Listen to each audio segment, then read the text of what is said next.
You're sitting in a public library, laptop open, headphones in, looking like any other college kid doing homework. But in exactly 45 seconds, 6 federal agents are going to slam you into the ground. And the website you built? It just moved $1 billion. But we're getting ahead of ourselves. Let's rewind. You're a kid growing up in Texas. Smart. Really smart. The kind of smart where school bores you and you end up reading economics textbooks for fun. By college, you're obsessed with one idea. Free markets. No government. No rules. Just people trading freely without anyone telling them what they can or can't buy. You study physics. You study engineering. But your real education happens online. Forums, chat rooms, libertarian theory. You start believing the government has no right to control what people put in their own bodies.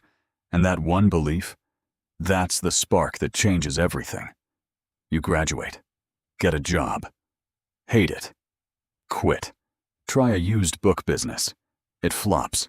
You're broke, frustrated, and sitting alone in your apartment with nothing but a laptop and an idea that won't leave your head. What if you built a marketplace, not on the regular internet, on the hidden web, a place where people could buy and sell anything, completely anonymous. No banks, no credit cards, no names. You'd need 2 things, an encryption network that hides everyone's identity, and a digital currency that can't be traced. The encryption network already exists. It was built by the US Navy. Ironic, right? And the digital currency? There's this new thing called Bitcoin. Almost nobody's heard of it yet, but you see it immediately. This is the missing piece. You start coding. For months, you barely leave your room. You're writing thousands of lines of code, building the site from scratch, setting up servers, encryption layers, payment systems. You pick a name, inspired by the ancient trade routes that connected the world, a name that sounds romantic, historical, legitimate. And you create a username for yourself, a code name, your alter ego. The person who runs the whole thing. Nobody will ever know it's you. At least that's the plan. January 2011. You post a link on one obscure internet forum. That's it. No marketing, no ads. Just one link in one dark corner of the web. Within weeks, people find it. First a dozen, then 100, then thousands. They're buying things you never imagined anyone would actually list. And the money starts flowing. Every transaction uses Bitcoin. Every buyer is anonymous. Every seller is anonymous. And you? You're the invisible hand in the middle, taking a small commission on everything. The site explodes. By the end of the first year, you've processed millions in sales. You're running the fastest growing marketplace on the hidden web. But it's not just the money.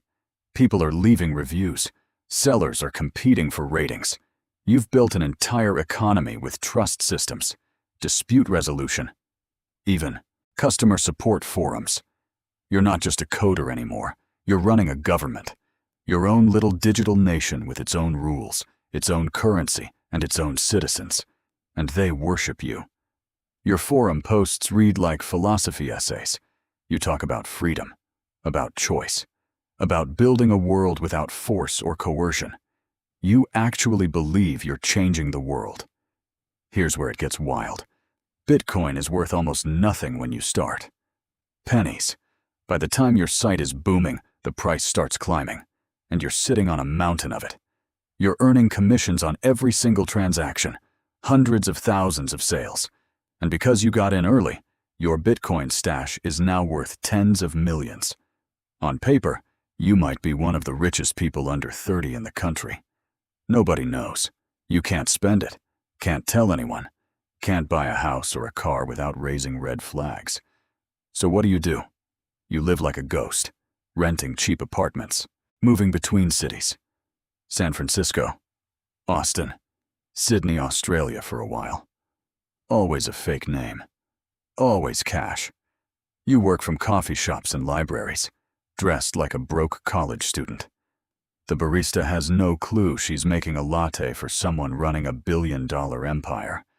And every night you log on, check the servers, handle disputes, ban scammers, post your philosophical essays on the forum. You're living a double life, and somehow nobody suspects a thing. But there's one problem growing in the background, one you can't code your way out of. The government notices. Of course they do. A senator goes on national television and calls your site the most brazen violation of federal law in a decade. The agencies start building a task force, multiple agencies, working together, all hunting you. And they have one advantage. You think you're smarter than everyone. That's your weakness. Because you made mistakes. Early on, before anyone cared, you used a personal email to promote the site. Just once. On a forum. But once is enough. Meanwhile, your team is growing. You can't run this thing alone anymore. So you start hiring. Moderators, admins, IT support, all anonymous, all paid in Bitcoin. But here's the thing about anonymous employees. You don't actually know who they are. And one of them starts acting strange, asking weird questions, probing about server locations, your real identity, how the encryption works, things a normal admin wouldn't care about. Is he just curious?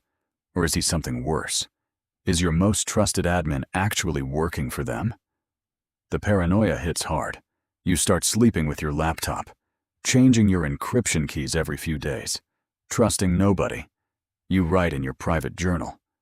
Yeah, you keep a journal. On your laptop.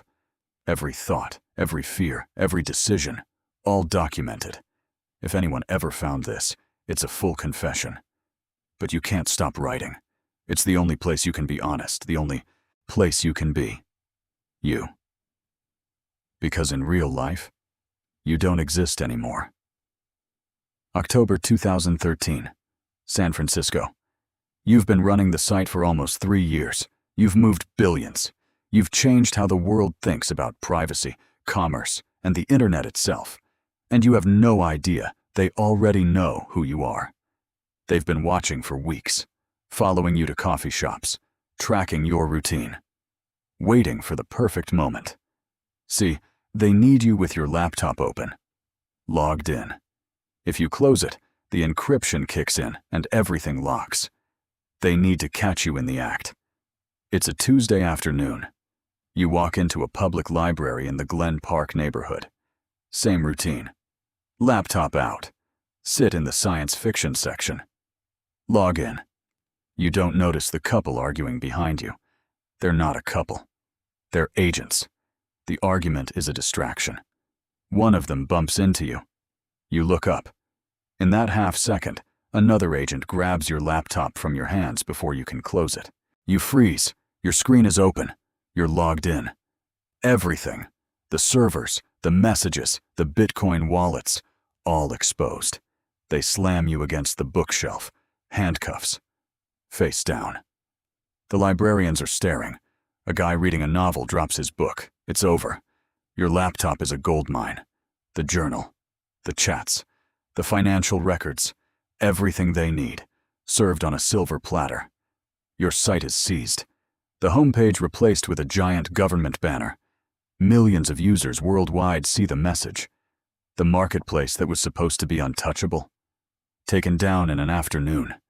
You're charged with money laundering, computer hacking, and conspiracy to traffic narcotics. Among other things.